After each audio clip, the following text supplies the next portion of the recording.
तो स्वागत है हमारे हॉरर टेरर यूट्यूब चैनल में। तो मैं आज बताने वाला हूँ मेरे फूफा के बेटे के साथ घटी सच्ची भूतिया घटना, जो सुनने में बहुत ही रहस्यमय और डरावना लगेगा।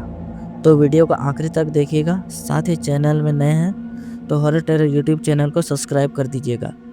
अगर आपके साथ कोई भी रहस्यमय या डरावनी घटना घटी हो तो मेरे इंस्टाग्राम के आईडी पे भेज सकते हैं, जिसका लिंक डिस्क्रिप्शन में दिया हुआ है।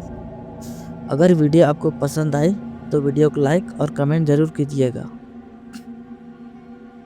आज मैं यह कहानी फूफा के बेटे यानी मेरे भैया के नज़रिए से सुनाऊंगा।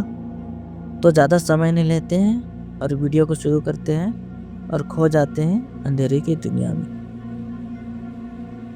यह कहानी तब की है जब मैं 10 साल का था, और आपके जानकारी के लिए बता दूं कि मेरी माँ का देहांत बहुत पहले ही हो गया था, जब मैं 5 साल का था। इसलिए मेरे परिवार में सिर्फ हम 3 लोग थे, मैं, मेरे पापा और छोटी बहन। तो अब आते हैं अपनी कहानी की ओर। उन दिनों गर्मियों की छुट्टी चल रही थी, तो हम लोगों ने सोचा क्यों ना दादा दादी के घर घूमने जाया जाए। तो हम तीनों शाम के 7 बजे वाली ट्रेन में बैठकर निकल पड़ते हैं दादा दादी के घर। वहाँ पहुँचने में हमें तकरीबन 3 घंटे का समय लगता था। तो हम 9 बजे के आसपास अपने गांव वाले स्टेशन में पहुंच गए, जहां से दादा दादी के घर 15 किलोमीटर की दूरी में था, और गांव में 8 बजे के बाद पूरे गांव में अंधेरा पसर जाता था, इसलिए वहां आसपास लाइट और यातायात का साधन नहीं था। तो हम तीनों पैदल ही निकल पड़ते हैं दादा दादी के घर की तरफ।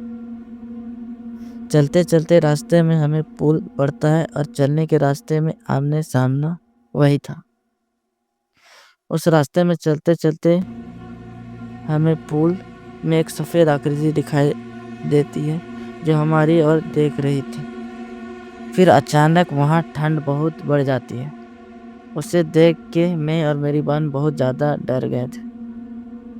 फिर हम दोनों का हाथ पकड़ के पिताजी वहाँ से तेज़ी से घर की तरफ चल देते हैं, लेकिन पीछे से किसी के चलने की आवाज़ आती है।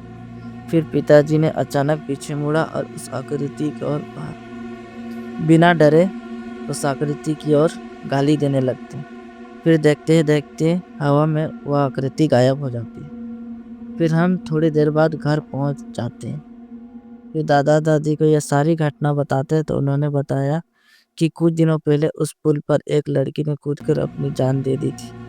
शायद तुम लोगों को उसी लड़की की आत्मा दिखाई दी होगी। शुक्र है तुम्हें वह आत्मा कुछ नुकसान नहीं पहुंचाया। तो यही थी मेरी भैया के साथ घटी सच्ची भूतिया घटना।